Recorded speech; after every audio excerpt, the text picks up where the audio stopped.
They laughed at her. They mocked her. They called her worthless because she was poor. Yet what no one in the village knew was that fate had already written a twist none of them could stop. For the stranger they thought was just another wanderer was, in truth, a man of unimaginable wealth, a billionaire in disguise. And when his eyes fell on the very girl they rejected, everything changed. This is the story of how rejection turned into destiny, and how true love rose from the dust to silence every voice of doubt. The village was alive that evening with laughter and gossip, the kind that traveled from one compound to another like fire carried by the wind.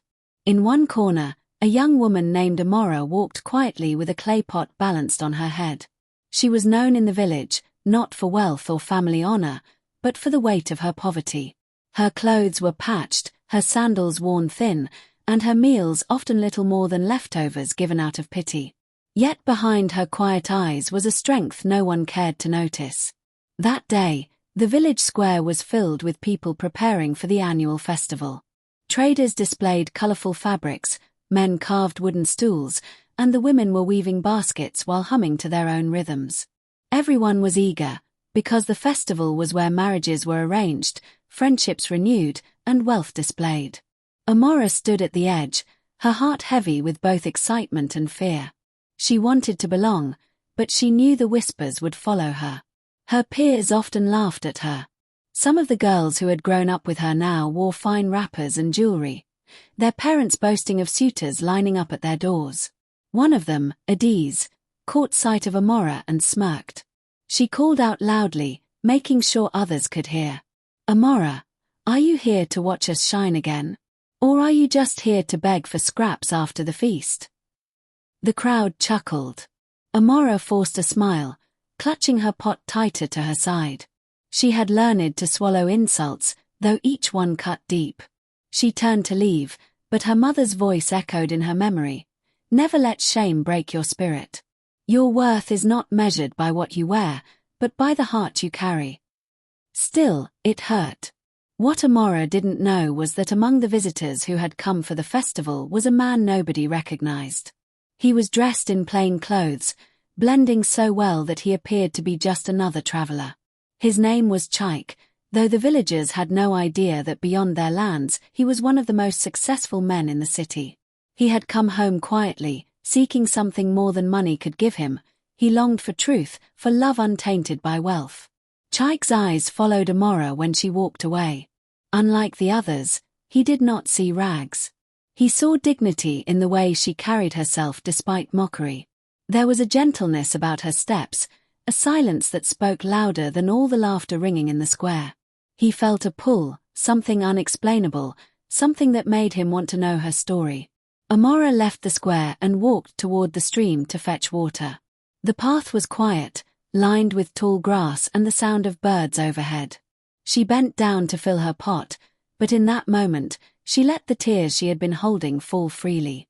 She cried silently, not wanting the world to hear her pain. Chaik, who had quietly followed, stopped a distance away. He didn't approach, not yet. He simply watched, feeling a mixture of admiration and sorrow. He had seen many women in the city dressed in jewels, but none had stirred his heart the way this village girl had in that moment. As Amora wiped her tears and lifted the pot onto her head, she stumbled slightly, and the pot almost slipped. Chaik rushed forward instinctively and steadied it with his hand. Their eyes met briefly, hers wide with surprise, his steady and warm. "Careful," he said gently.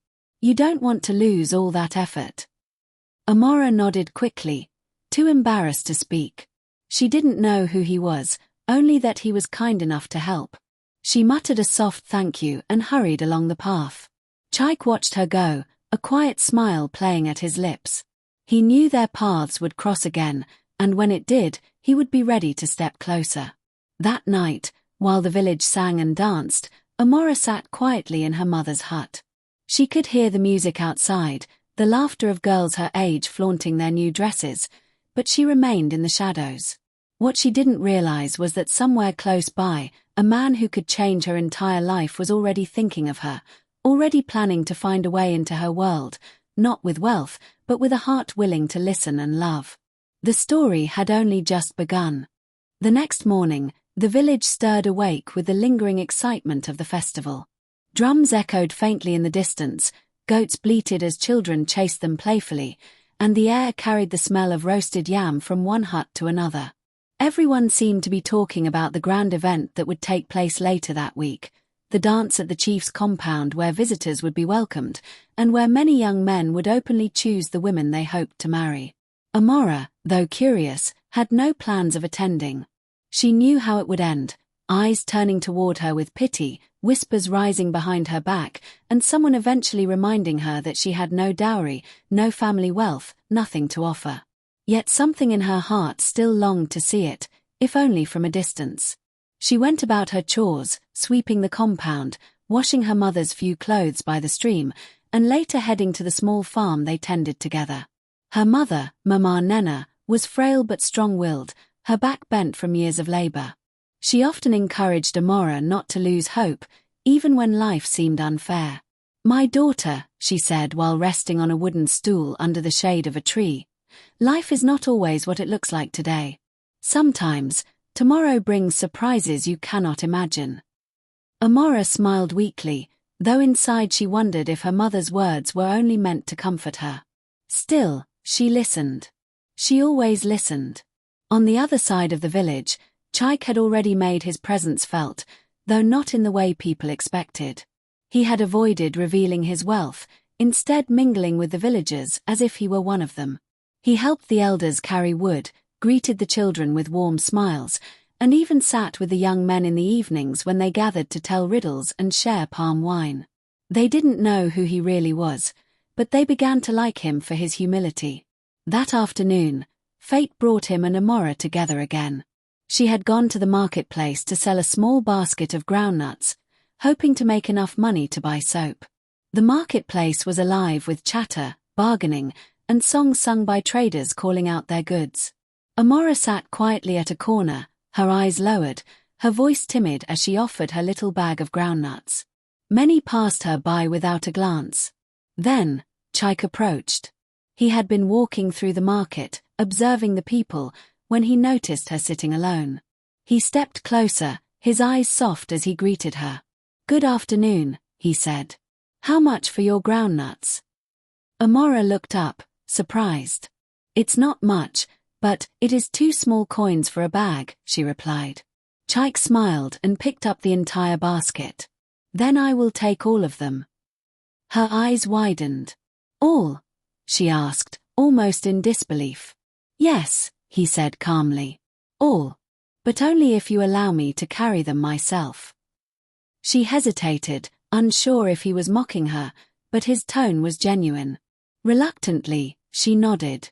Chaik handed her the coins, more than she had asked, and took the basket from her hands. Some of the villagers nearby watched in surprise. Why would a man like him buy all her groundnuts? And why carry them himself? Whispers started, but Chaik ignored them.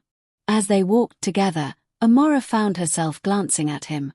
There was something different about him, something that didn't fit with the other men she knew. Most would have laughed at her, or ignored her completely. But here he was, walking beside her, carrying her basket as though it were the most natural thing in the world. When they reached her hut, she thanked him quietly. "I don't know why you did this," she said, "but may the heavens bless you." Chaik looked at her, his gaze steady. "Sometimes," he replied, "we do things because they feel right. And helping you feels right." Her cheeks warmed, and she lowered her eyes. She was not used to kindness without condition. In the days that followed, their paths crossed more often. Sometimes at the stream, sometimes in the market, sometimes when Amora was working in the farm and Chaik would appear, offering to help her weed the ridges. At first, she resisted his kindness, thinking it might be pity. But the more time they spent together, the more she realized he treated her differently, not with mockery, but with respect. Meanwhile, the whispers in the village grew louder. Adiz and her friends noticed how often Amora and the stranger were seen together.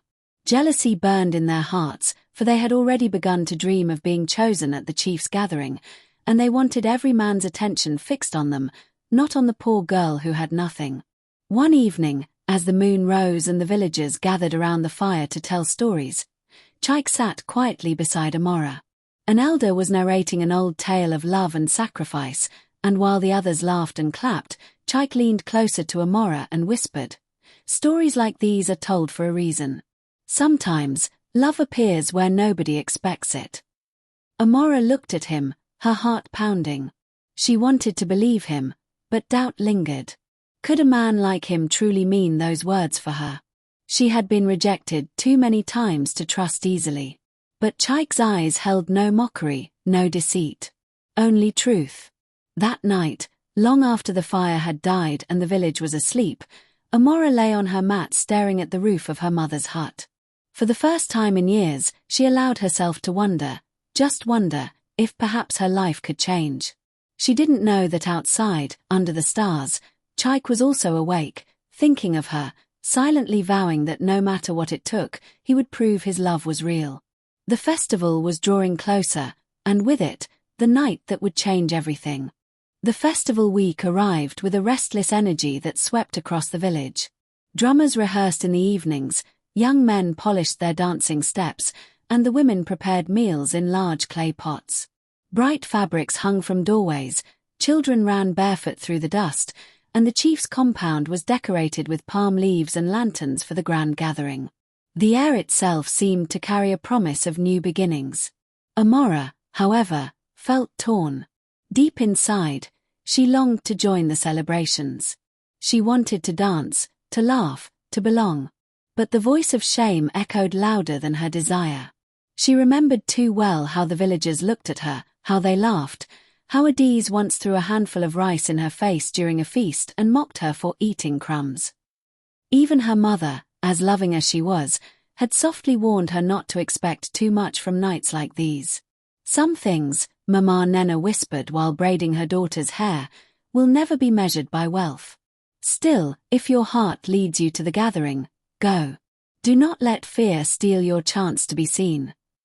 Amora nodded, though her hands trembled as she worked on her worn dress. It was not new, not shining, not fine like the wrappers Adiz and the others would wear. But she washed it carefully, pressed it under a heavy stone, and smoothed it again and again, hoping it would look presentable enough under the moonlight. On the other side of the village, Chaik prepared differently. Though his wealth could have bought him clothes that dazzled brighter than any trader's fabric, he chose to remain in the plain attire of a traveler. He wanted no mask, no gold to blind people. He wanted to stand among them as himself. And secretly, he wanted to see Amora there, to watch how she held herself even when the world tried to push her into the shadows. The night of the gathering came. The village square was alive with fire torches and laughter. Drummers pounded rhythms that seemed to make the earth itself vibrate. The air smelled of roasted goat meat and spiced soups, mingling with the scent of flowers tucked into women's hair. The chief, seated on his carved stool, smiled as his people celebrated. The young women entered first, dressed in bright colors, beads rattling against their necks and ankles as they danced. Adiz and her friends swayed proudly, their smiles wide, their eyes darting to see who was watching them. They knew this was their moment, the time when suitors would notice them and perhaps speak to their families. Then came Amora. She walked in slowly, her patched dress clinging to her frame, her bare feet pressing the cool earth.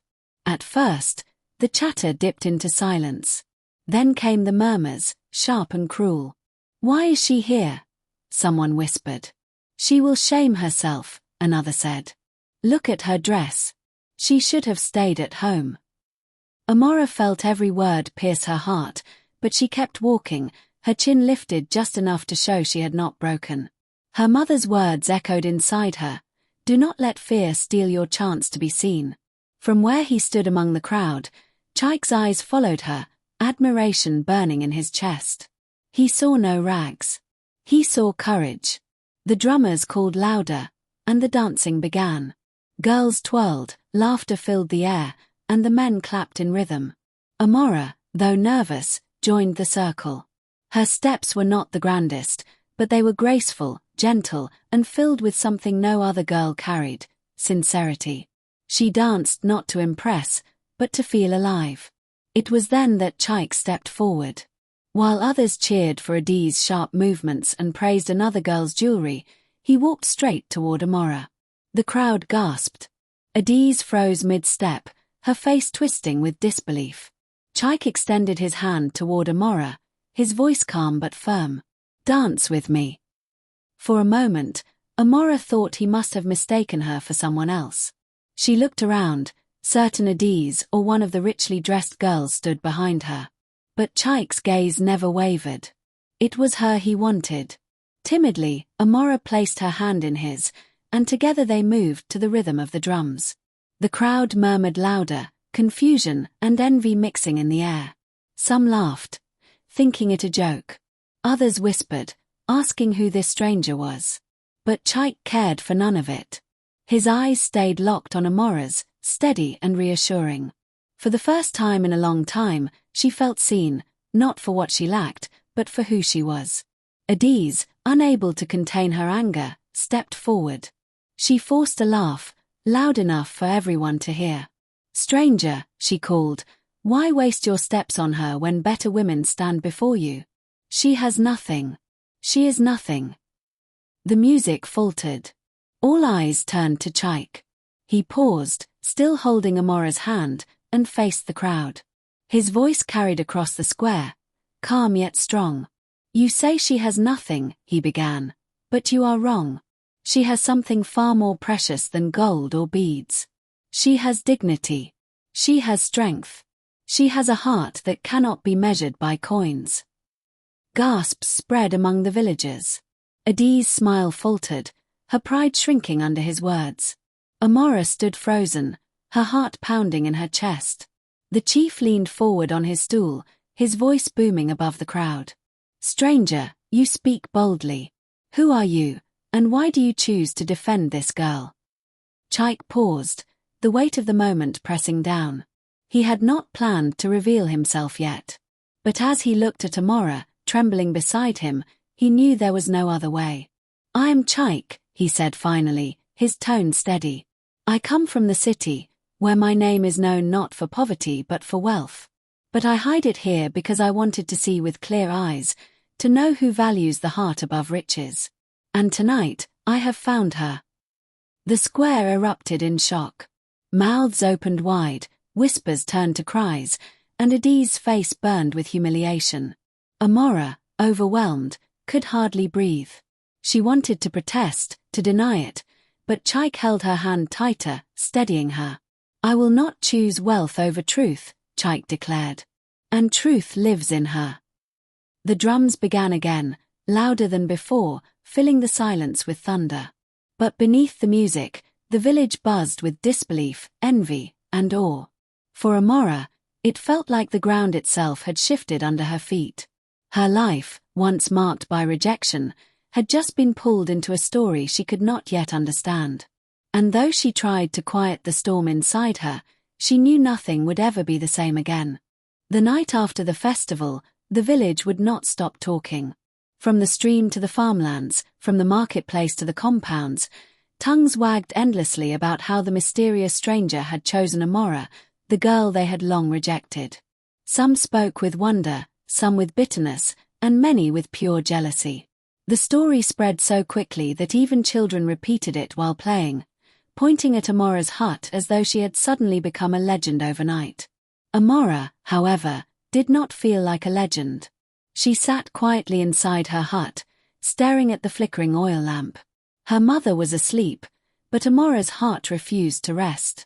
She kept hearing Chaik's words from the night before, how he had spoken of her with honor, how he had held her hand before the entire village, how he had declared she was worth more than riches.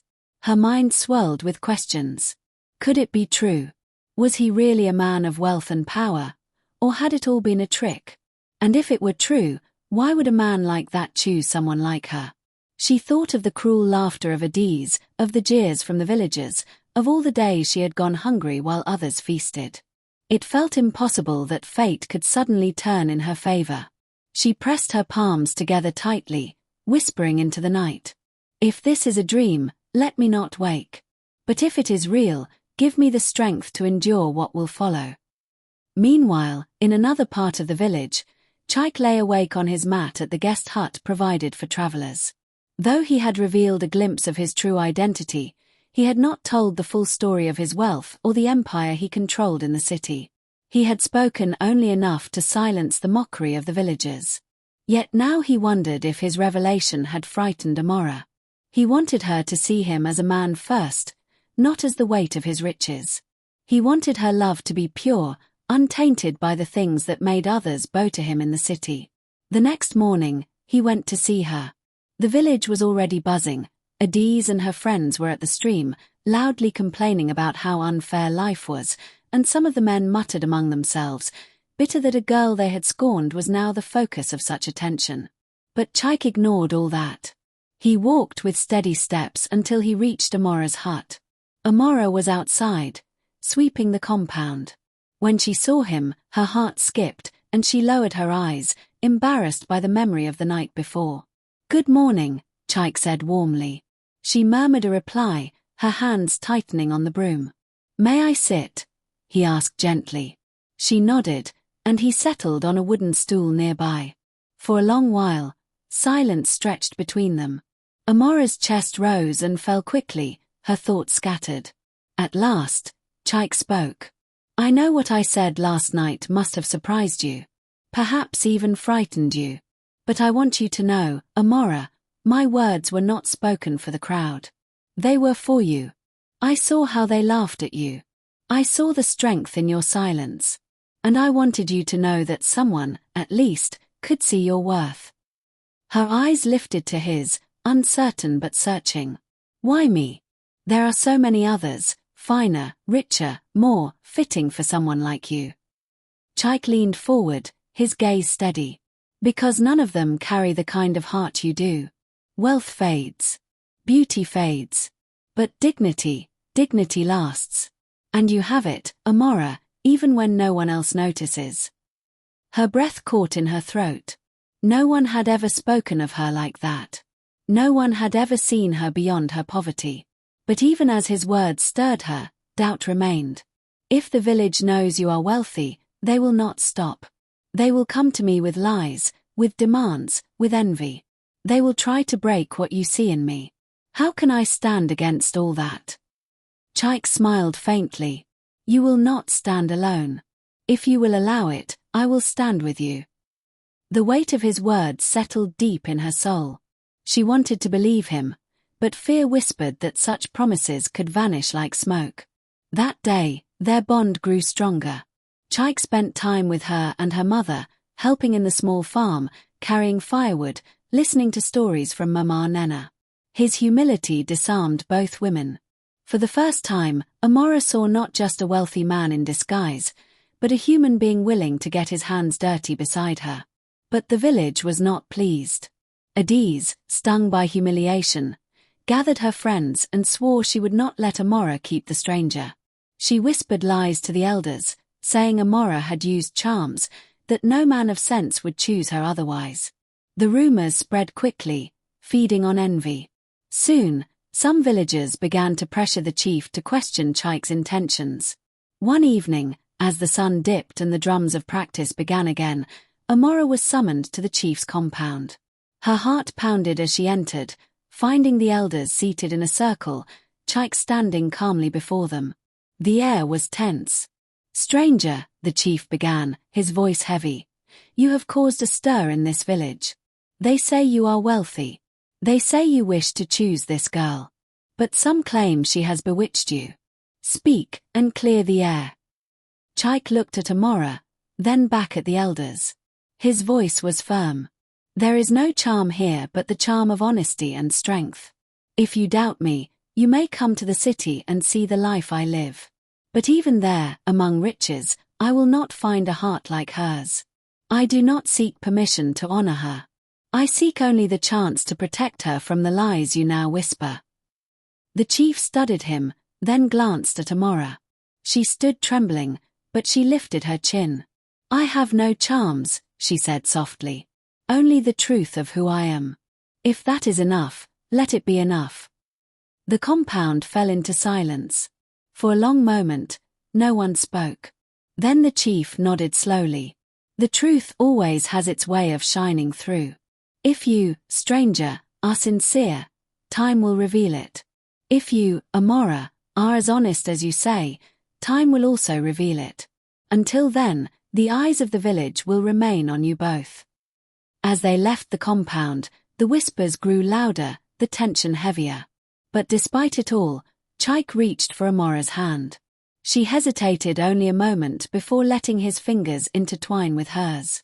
In that simple act, under the gaze of jealous eyes and doubtful tongues, something unshakable began to take root between them. And though storms were gathering, both within the village and beyond, Amora felt for the first time that perhaps she was not as powerless as she once believed. The days that followed were like a river, both calm and fierce, carrying Amora into a future she could barely comprehend. Everywhere she walked, eyes followed. Some with envy, some with suspicion, and a few with wonder. Children whispered her name as though she had suddenly turned into a tale worth retelling, while elders shook their heads, saying wealth blinds men faster than wine. Amora herself felt caught between two worlds. On one hand, her heart swelled each time Chaik came to her hut, smiling with warmth, carrying bundles of firewood on his shoulders, or joining her in the farm as though he were just another village man. On the other, the weight of whispers pressed heavily against her. She feared that what had begun so beautifully might end with her heart broken before the entire village. Adiz, whose pride had been wounded before all, refused to sit quietly. She gathered her friends each evening, scheming like restless fire. If we do nothing, he will take her away, and we will all be forgotten, she hissed. We must show him that she is nothing more than a poor girl pretending to be something greater. Their jealousy became poison, dripping into the ears of villagers already restless with doubt. But Chaik was not blind. He saw the stares, the murmurs, the shifting air each time he walked through the square with Amora. Still, he never wavered. Each day he drew closer to her, not by grand gestures, but by small ones. Helping her mother fix the roof of their hut. Sharing laughter with the children who teased her before. Asking Amora questions about her dreams, her fears, her childhood. One afternoon, while they sat by the stream where they had first spoken, Chaik turned to her with a quiet seriousness. Amora, do you trust me? She lowered her gaze, dipping her fingers into the cool water. I want to. But trust is hard when life has taught you that nothing good lasts. Chaik reached for her hand, lifting it gently out of the stream. Then let me teach you that some things do last. Not because they are perfect, but because they are true.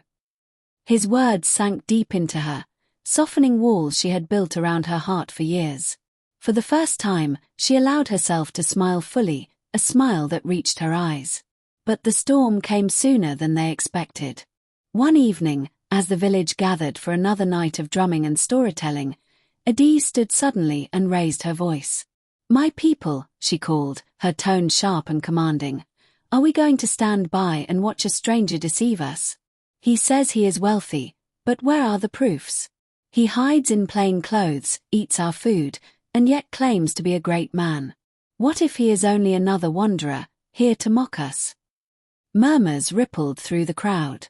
Some nodded, feeding the flame of doubt. Others glanced at Amora, pitying her. The chief, disturbed by the growing tension, demanded that Chaik speak again. Chaik rose slowly, his gaze calm though the weight of the crowd pressed on him. You want proof, he said. Very well. Tomorrow, I will take you beyond these borders. You will see for yourselves what I have not spoken of. But remember this, wealth was never meant to prove love.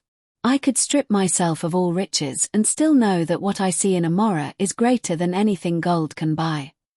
The villagers muttered, half skeptical, half intrigued. Adiz, though shaken, smirked, believing the next day would expose him as a fraud.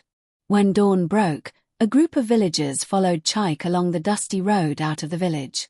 Amora walked beside him, her heart racing. She did not know what to expect. Part of her feared it was all a lie, that Adiz's words might hold some truth. Yet another part clung to the calm in Chaik's voice. Hours later, the trees parted, and in the distance rose a sight that silenced even the most doubtful tongues. Beyond the hills lay sprawling estates, gleaming with roofs that caught the sunlight, farms stretching wide, and workers bowing respectfully as Chaik approached. Carriages stood waiting, horses well fed, servants in neat attire rushing to greet him. Gasps tore through the villagers. Their eyes widened, mouths falling open as they realized the man they mocked had not only spoken the truth but had hidden more wealth than their minds could grasp. Adi's face burned with shame as her words crumbled into dust. Chaik turned to them, his expression steady. "Now you see. But understand this, I did not come to boast or to parade what I have. I came to find truth, and I found it in your midst. I will not apologize for loving Amora, for she has given me something none of these riches could ever buy." The villagers lowered their eyes, their pride broken. Some whispered apologies to Amora, while others remained silent, swallowing the bitter taste of envy. Amora stood stunned, her hand trembling in Chaik's. She had believed him, but seeing the reality with her own eyes overwhelmed her. She looked up at him, her voice almost breaking. "Why me, Chaik? Out of everyone you could have chosen, why me?" He cupped her face gently, his voice carrying the weight of truth. "Because when I stripped myself of all this, you were the only one who still saw me. You treated me like a man, not a title. You saw me before the world did, and that is love I cannot ignore." Her eyes filled with tears, but this time not from pain, tears of joy, of disbelief, of hope finally answered. The villagers returned to their homes that evening, humbled and silenced. Adiz, once the proudest among them, slipped into the shadows, unable to meet the eyes of those she once led in mockery. Mama Nena, frail but smiling, embraced her daughter with trembling arms. "You see, Amora," she whispered, "tomorrow did bring a surprise greater than we ever imagined." And so, the story of the girl once rejected for her poverty became the tale that would be told for generations. How love found her in the most unlikely way, how truth stood firm against envy, and how a stranger in plain clothes revealed himself not just as a billionaire, but as a man who chose with his heart. That night, under the wide African sky, as stars glittered above the quiet village, Amora lay on her mat with a heart full of peace. For once, the whispers of shame had been silenced, and in their place rose a new song, a song of love, of dignity, of hope. Her life had changed forever, not because of riches, but because someone finally saw her, truly saw her. And that was the beginning of everything. And so, Amora's story reminds us that true worth is never measured by riches or clothes, but by the strength of the heart. From rejection to love, from shame to honor, her life became living proof that destiny cannot be stopped. If this tale touched your heart, make sure to subscribe so you never miss another story like this. And before you go, tell us in the comments the country you're watching from, and what time it is right now where you are. We'd love to hear from you.